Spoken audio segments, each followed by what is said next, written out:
Halo guys, welcome back to my YouTube channel. Kembali lagi bersama saya Pascal Jessica. Pada video kali ini saya akan membahas sedikit tentang konsep prinsip initial assessment. Ada yang penasaran nggak apa itu initial assessment? Kalau kalian penasaran, jangan skip video ini ya, tetap tonton. Tapi sebelum kalian menonton video ini, kalian harus tekan tombol like, komen, dan juga subscribe. Initial assessment itu merupakan suatu usaha yang dilakukan oleh seseorang atau tenaga kesehatan untuk mempertahankan kehidupan pasien saat kondisi mengancam nyawa atau jiwa. Pada saat tindakan yang dilakukan oleh seorang perawat untuk pasien pada saat pasien itu berada dalam posisi gawat dan darurat. Prinsip initial assessment itu yaitu dalam menolong pasien dengan mempertahankan danger yang terdiri atas 3A, mandiri pasien dan lingkungan.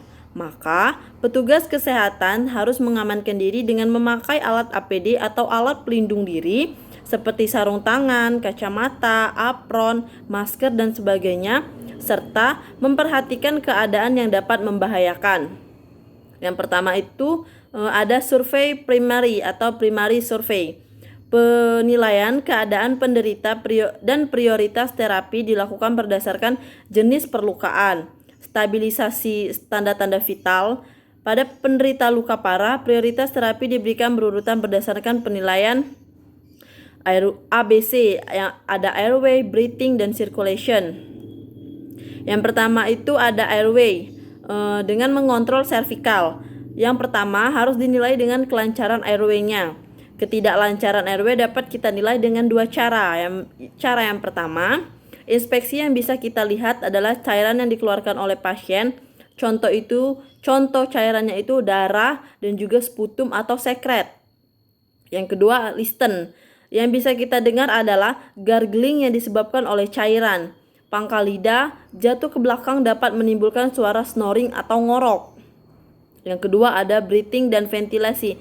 Pada breathing dan ventilasi ini yang pertama itu kita bisa inspeksi dengan cara menginspeksi dada penderita. Harus kita buka untuk melihat langsung ke dada pasien apakah simetris atau tidaknya. Perhatikan dan hitung jumlah napas pasien dalam 1 menit. Sesuaikan dengan umur, kemudian simpulkan apakah bradipnu dan takipnu itu terdorong trakea dan peningkatan JVP-nya. Jejas pada daerah dada, luka tusuk, langsung pasang kasat 3 sisi. Yang kedua yang bisa kita lakukan di breathing itu ada auskultasi dengan cara melakukan untuk mendengarkan apakah bunyi paru normal atau adakah bunyi nafas tambahan seperti wheezing dan ronki. Bunyi jantung dinilai untuk mengetahui ada tidaknya kelainan pada jantung tersebut. Yang ketiga, kita bisa palpasi. Palpasi dilakukan untuk menilai adanya fraktur di daerah dada dan krepitasi. Keempat ada perkusi. Perkusi ini dilakukan untuk menilai adanya udara atau darah dalam rongga pleura. Nah, yang selanjutnya ada circulation dengan kontrol perdarahan. Perdarahan ini merupakan penyebab utama kematian pasca trauma dan pasca bedah yang mungkin diatasi dengan terapi yang cepat dan tepat di rumah sakit.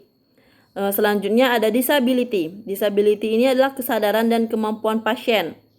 Kelima ada exposure. Exposure adalah membuka seluruh pakaian pasien dan melakukan pemeriksaan head to toe. Pemeriksaan fisik dari ujung kepala sampai ujung kaki.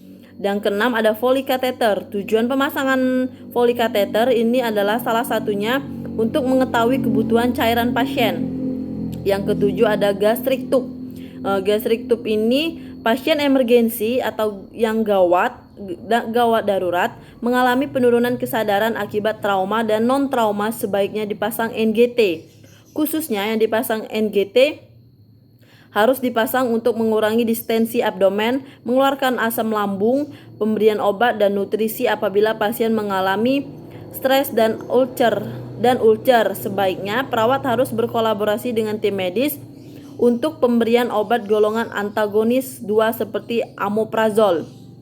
Dan yang kesembilan itu ada heart monitor. Heart monitor ini seperti contohnya monitor EKG. Monitor EKG dipasang pada setiap penderita trauma. Yang terakhir itu ada foto ronsen. Pemakaian fotoronsen harus selektif dan jangan menghambat proses resusitasi. Dan selanjutnya itu ada survei sekunder. Survei sekunder adalah sebuah pemeriksaan kepala sampai kaki, depan dan belakang serta setiap lubang harus diperiksa. Hal ini bisa dilakukan pada pemeriksaan exposure, termasuk pemeriksaan tanda-tanda vital harus direevaluasi. Yang pertama itu ada anamnesis. Anamnesis harus lengkap karena akan memberi gambaran mengenai cedera yang mungkin diderita pasien, yang didapat dari penderita, keluarga, dan lain-lain. Anamnesis ini meliputi AMPLE, yang A itu alergi, M medikasi atau obat-obatan, P penyakit sebelumnya yang diderita epilepsi, jantung, DM, dan hipertensi, L itu adalah last meal, dan E itu event. Yang kedua ada pemeriksaan fisik. Pemeriksaan fisik ini meliputi inspeksi, auskultasi, dan juga palpasi, dan yang terakhir itu ada perkusi. Yang pertama, kepala. Seluruh kepala diperiksa, kulit kepala dan tengkorak melalui palpasi dan inspeksi untuk memastikan luka dan fraktur. Bagian wajah adalah mata, hidung, dan mata. Bagian wajah itu ada mata dan hidung. Yang ketiga ada vertebra, cervicalis, dan leher. Nah, pada saat pemeriksaan leher, kolaknik harus dilepas dan tetap dilakukan fiksasi pada leher. Periksa adanya deviasi trakea yang menunjukkan tension pneumotoraks. Keempat, ada toraks. Pemeriksaan dilakukan dalam 4 tahap. Di toraks ini pemeriksaan dilakukan dalam 4 tahap. Yang kelima itu ada abdomen. Cedera intraabdomen kadang luput dari pemeriksaan. Nah, bila ragu-ragu, lakukan USG abdomen dan hepar. Banyak pasien yang mengalami ruptur hepar yang dapat mengancam nyawa pasien itu. Biasanya, pasien tidak dapat bertahan lama karena mengalami shock yang hebat. Yang selanjutnya itu ada pelvis. Cedera pelvis akan tampak pada pemeriksaan fisik. Untuk mengaplikasi pelvis sebaiknya dipasang PSAG, pneumotorik anti-shock garment. Selanjutnya itu punggung. Pemeriksaan punggung ini dilakukan dengan teknik lock roll atau memiringkan pasien secara bersamaan. Yang terakhir itu ada ekstremitas. Nah, pemeriksaan dilakukan dengan look, feel, move. Jika ada fraktur dengan jelas, dilakukan fiksasi. Raba denyut nadi daerah distal untuk memastikan sirkulasi perifer.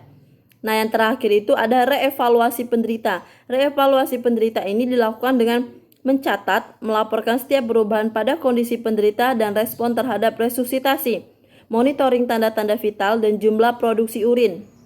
Jika merujuk pasien, ia harus dalam keadaan stabil dan pemeriksaan penunjang harus dibawa serta. Nah, mungkin itu saja yang bisa saya sampaikan. Lebih dan kurangnya mohon maaf dan terima kasih.